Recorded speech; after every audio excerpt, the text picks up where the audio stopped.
राजनीति के लिहाज से आज की सबसे बड़ी खबर भी आप इसे कह सकते हैं। आज पूरे दिन महाराष्ट्र में सियासी हलचल देखने को मिला। सुबह से ही सबके मन में एक सवाल था, शिंदे सरकार बचेगी या जाएगी, महाराष्ट्र की सरकार बचेगी या जाएगी।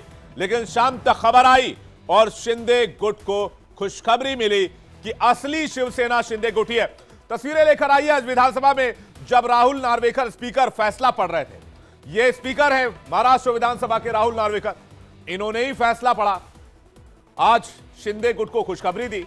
महाराष्ट्र विधानसभा के स्पीकर ने उद्धव गुट की याचिका खारिज कर दी। उधर शिंदे गुट के कार्यकर्ता खुशी से झूम रहे थे। कार्यकर्ता एक दूसरे को मिठाई खिला रहे थे, नारेबाजी कर रहे थे और पटाखे फोड़ रहे थे, एक दूसरे को गुलाल लगा रहे थे। जरा फुल स्क्रीन तस्वीर देखिए और देखिए किस तरह का उत्साह नजर आया शिंदे गुट में।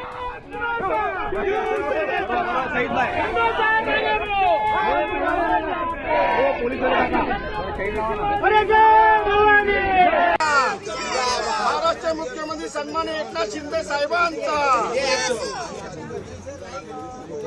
हिंदू सम्राट बाळासाहेब ठाकरेंचा,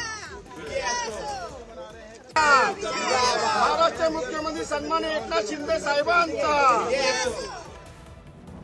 अब मैं आपको बताता हूं पूरी कहानी। जून 2022 में महाराष्ट्र के 16 विधायकों के साथ एकनाथ शिंदे ने बगावत कर दी और वो उद्धव ठाकरे से अलग हो गए और दावा कर दिया कि असली शिवसेना उनकी है।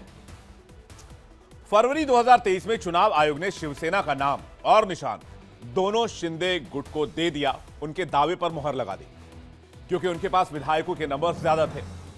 जिसके बाद उद्धव गुट की ओर से मामला सुप्रीम कोर्ट पहुंचा, जिसमें कोर्ट ने कहा कि विधायकों को अयोग्य ठहराने का अधिकार स्पीकर के पास है। अब दोनों पक्षों की 34 अयोग्यता याचिकाओं पर फैसला आया। लेकिन लोगों के मन में सवाल था कि आखिर इस फैसले का आधार क्या है, किस हिसाब से यह फैसला लिया गया है, वो भी मैं आपको बताता हूं। नार्वेकर ने अपने फैसले में 3 बातों का ध्यान रखा। पहली, पार्टी यानी शिवसेना का संविधान क्या कहता है। दूसरा, नेतृत्व किसके पास था। और तीसरा, विधानमंडल में बहुमत किसके पास।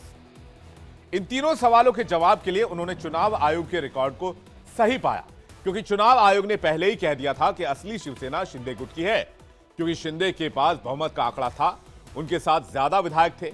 नार्वेकर ने यह भी कहा कि शिवसेना का फैसला अकेले उद्धव ठाकरे नहीं ले सकते। कहने का मतलब यह कि उनकी पार्टी के ज्यादातर लोग उनके खिलाफ हैं, और अगर वो कह रहे हैं कि पार्टी उनकी है तो फिर कैसे हो सकती है। अब फैसला शिंदे गुट के हक में आया, लेकिन इस पर सियासी बखेड़ा भी खड़ा हो रहा है। संजय राउत कह रहे हैं कि फैसले की फिक्सिंग हो चुकी थी। सुनिए उनका बयान। भारतीय जनता पार्टी का ये एक बहुत बड़ा षड्यंत्र रहा, बहुत बड़ा पुराना सपना रहा था कि एक दिन हम बाला साहब ठाकरे की शिवसेना खत्म कर देंगे। लेकिन शिवसेना ऐसी खत्म नहीं होगी।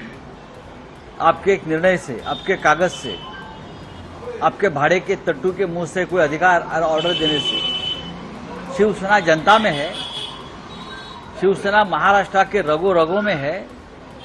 तो आज का जो निर्णय है वो कोई फैसला नहीं है, वो कोई न्याय नहीं है, वो एक षड्यंत्र है। जरूर जनता के बीच में हम तो जा ही रहे हैं। जैसे आज भी आदित्य कोल्हापुर में उस तरफ है, मैं भी 23 तारीख को नासिक जा रहा हूँ, 22 तारीख को कालाराम मंदिर में जा रहा हूँ, उसके पहले भी कहीं जाऊंगा, बाद में जाऊंगा। हम तो जनता।